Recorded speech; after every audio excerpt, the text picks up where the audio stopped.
Hey, what's going on, guys? Seth here with the Christ in Sports podcast. Today we will be looking at Proverbs 5 and we'll be applying it to my life. I have a feeling that this one is going to be very relevant to a lot of people, including myself. So, good Sunday morning. Let's get into it. Here we go. We'll read the first 14. Yeah, alright, here we go. Verse 1. My son, pay attention to my wisdom. Listen closely to my understanding, so that you may maintain discretion and your lips safeguard knowledge. Pause. Again, repetition. It's almost as if. Stop it. It's almost as if it's a father figure speaking to his son. And that has been very consistent through the first 4 chapters of Proverbs. Verse 3. Though the lips of the forbidden woman drip honey, and her words are smoother than oil, in the end she's as bitter as wormwood and as sharp as a double-edged sword. Her feet go down to death, her steps head straight for Sheol, and she doesn't consider the path of life. She doesn't know that her ways are unstable. Alright, pause. Let's go back to these verses right here. Alright, so remember a forbidden woman, as seen in verse 3 here. A forbidden woman is a woman that does not belong to you. She is forbidden to you, right? So think of this as like seduction. Yeah, that's the word. So like just like a woman might seduce you with her flattery words or just sin in general. That beer looks really good. A beer would be so good right now. Just the temptation with it. It's so smooth, it's so tempting. But in the end, with women, now you got women problems with alcohol. Oh, now you're drunk. Oh, now you're a cocaine addict. That's a little extreme, but it is. So then, as well, in sin in general, all the temptation, all the sin after the temptation, it leads straight to Sheol. And Sheol is another word. I believe it's like the deepest part of hell. Don't quote me on that, but I know for. What am I doing? We have technology. Hmm. Interesting. So the Old Testament word for the abode of the dead is Sheol. Hang on. Is Sheol hell? Yeah. Let's see. Okay, yeah. So this is what I was talking about. Usually Sheol was thought of as being deep down in the earth, as hell is often thought of today. Interesting. That's the opposite. Sheol, life and light. Yeah. Well, it's not a good place. That's for sure. Back at it. Um, Verse 6 again. She doesn't consider the path of life. She doesn't know that her ways are unstable. So then, this could also be seen as, say, one of your buddies who is not a Christian comes up to you and says, Seth, bro, let's get hammered tonight. We'll worry about baseball practice tomorrow. Forget about it. When we get there, we get there. But right now, let's get hammered. Your teammate doesn't sound like he's considering his life choices, right? That's kind of what comes to my mind when I read that. So, continue on, verse 7. So now, my sons, listen to me, and don't turn away from the words of my mouth. Heard that a few times before. Keep your way far from her. Don't go near the door of her house. Otherwise, you will give up your vitality to others and your years to someone cruel. Alright, pause. I think it was also Proverbs 4 last night that was talking about that. Or maybe I was talking about that. Yeah. Okay, so right here, back with Proverbs 4, Let your eyes look forward, fix your gaze straight ahead. Carefully consider the path for your feet, and don't turn to the right or to the left. Keep your feet away from evil. And now compare that back to keep your way far from her. Don't go near the door of her house. Right there. Um, yeah, so I believe last time with Proverbs 4, I was talking about this, Proverbs 5, um, where in life you're going to get plenty of opportunity to sin. Um, I thought I had plenty of opportunity at home when I was living with my parents. Nah, dude, I got up here and like in the first 2 days, yeah, I realized that I had so much more opportunity to get into bad stuff. And so to not get into that bad stuff, just like what it's saying right here in verse 8, if you know who the drinking people are, don't be with them, right? In this situation, wait, no, let's do a little bit of futuristic foreshadowing. Um, hang on a second. Okay, so there's this story of the story of seduction. And I'm not going to read it. I'll read it whenever we get here. But basically, Proverbs 7, a story of seduction, is about a woman who's a little bit promiscuous. I can't remember if she's a prostitute or not, but she says to this guy, "Hey, listen, my husband's out of town. Let's let's have love making till the morning," I think is what the words are. And so, well, how do you avoid that situation? Well, if you know she's going to be on Fifth Avenue, you don't go down Fifth Avenue, right? If you know she's going to be at this place, you don't go to this place. You know, you in fact go the opposite direction. If I know there's a shooting in Ballantyne, well, I'm not going to go to Ballantyne, I'm going to go to Lexington, right? The complete opposite direction. That's a little bit about my hometown. But continue on here, verse 9. Or actually, one more thing. Yeah. Um, I personally have a problem with lust, so I'm not gonna talk to many girls just so that I don't even get their way. That way I don't even step near the opportunity, right? But let's continue on, verse 9. Otherwise, you will give up your vitality to others and your years to someone cruel. Strangers will drain your resources, and your earnings will end up in a foreigner's house. At the end of your life, you will lament when your physical body has been consumed, and you will say, "How I hated discipline, and how my heart despised correction. I didn't obey my teachers or listen closely to my mentors. I am on the verge of complete ruin before the entire community." Um, yes, right here. So, verse 11, at the end of your life, you will lament when your physical body has been consumed. Uh, First thing extreme that comes to my mind is, don't you think the methamphetamine users, don't you think they have bodily problems after they use it for so long? And then verse 12 here, and you will say, "How I hated discipline and how my heart despised correction."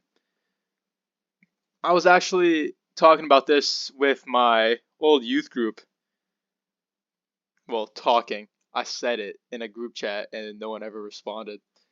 But when I said it, I was thinking back to all the times where um like my youth pastor or maybe like an elder or something, like someone that was an adult would say something probably biblically wise, and I would literally be like, "No, that's stupid. That's really dumb." Or um one late night I was we were on a youth trip to this place called Ridgehaven, and one of the goals is to stay up all night the first night, pull an all-nighter, pull an all day the next day. Just kind of see how far you can go. Plus, you're there with all your friends, so it's like you get to hang out with your friends, and you're trying to hang out as much as you can. Um, and so this was the last Ridgehaven me and my one of my best friends are gonna go on, and we got to talking about like like it's 4 in the morning, and all of a sudden it's like, dang, I'm a terrible person. What? Let's talk about it. And so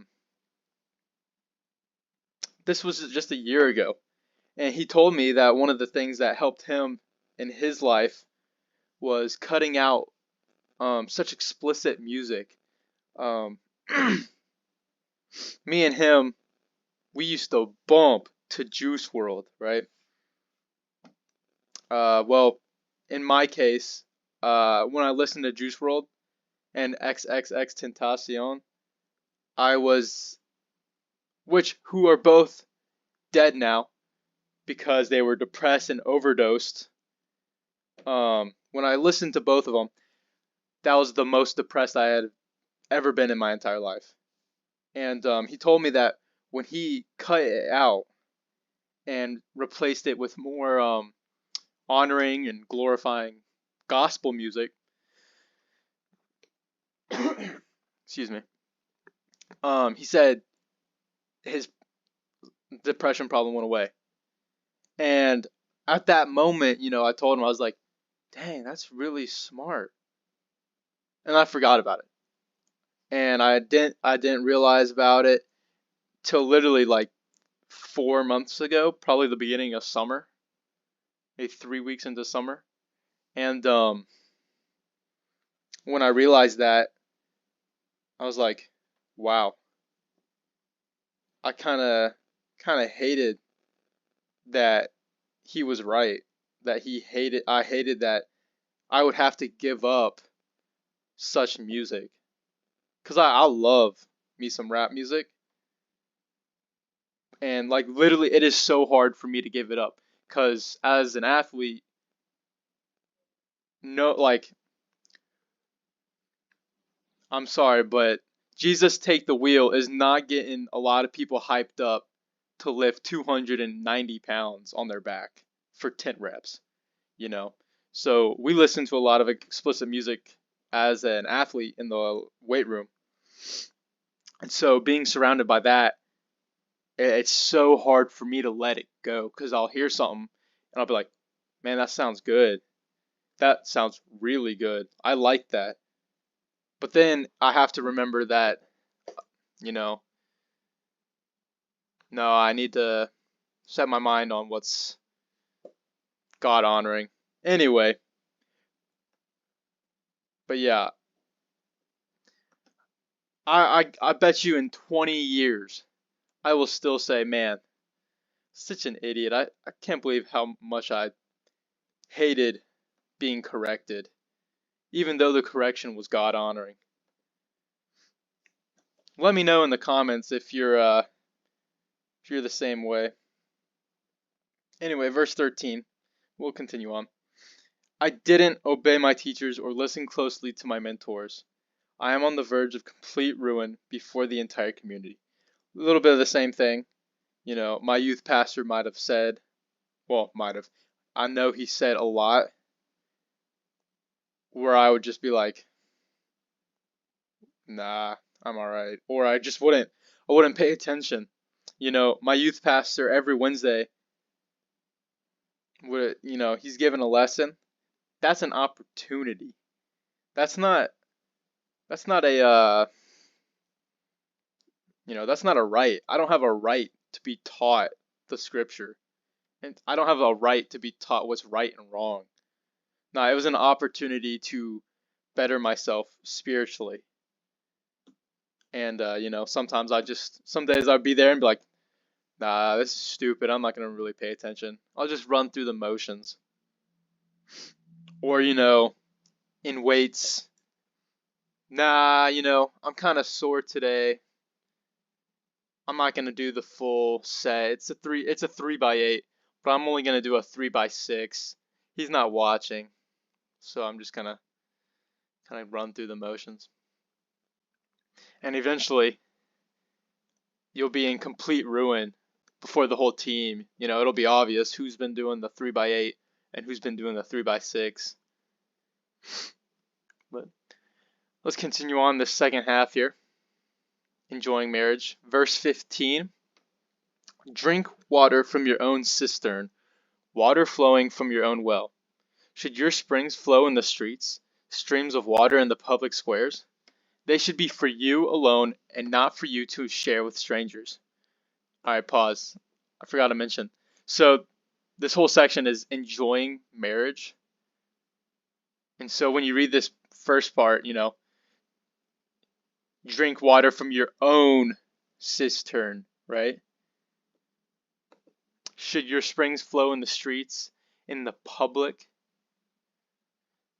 It should be for you alone, right? So when you take all this, like having your own, being private, that's for marriage, right? So like if I was married, right, I'm no one else's but my wife's, right? And that's what this is kind of talking about, right? So wait. Yeah, so there's the forbidden woman, which isn't yours. And in the same way, down here, your wife is no one else's either. Back up here. I just lost my thought. Same way, but like guys, same way with the guys, I'm not anyone else's but my future wife's. Let's continue on. Verse 18. Let your fountain be blessed and take pleasure in the wife of your youth. Boom, there it is. Plain as day. Talking about your wife. This is about your wife and you as a husband. Verse 19. A loving doe, a graceful fawn. Let her breast always satisfy you, be lost in her love forever. Why, my son, would you be infatuated with a forbidden woman, or embrace the breast of a stranger? For a man's ways are before the Lord's eyes, and he considers all his paths. Alright, pause. We'll look at verse 20 here. So why, my son, would you be infatuated with a forbidden woman, or embrace the breast of a stranger? So, if I truly love my wife, why would I be entertained by another woman? If I truly love Jesus, why am I still committing my life to other sins, right? You can't serve two masters. You can't have two wives. One's already enough. Goodness. But let's continue on. For a man's ways are before the Lord's eyes, and he considers all his paths. A wicked man's iniquities entrap him. He's entangled in the ropes of his own sin. He will die because there is no discipline, and be lost because his great stupidity.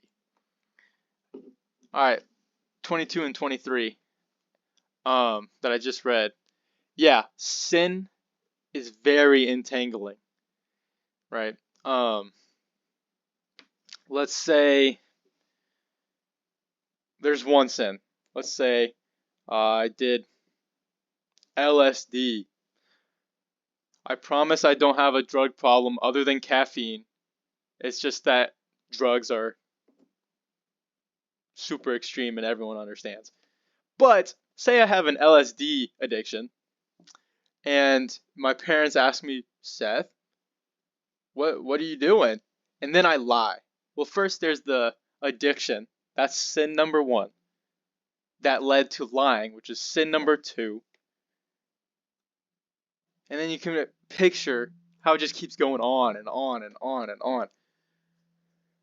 So say there was pornography. Well, there's that first sin. Well, now I'm lying to maybe my parents or a spouse or a girl, whatever.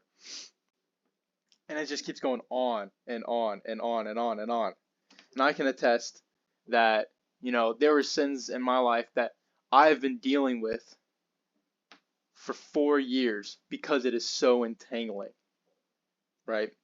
And if it wasn't for Jesus, in verse 23 here, I would die to my sin. Like there'd be no escape from the entanglement.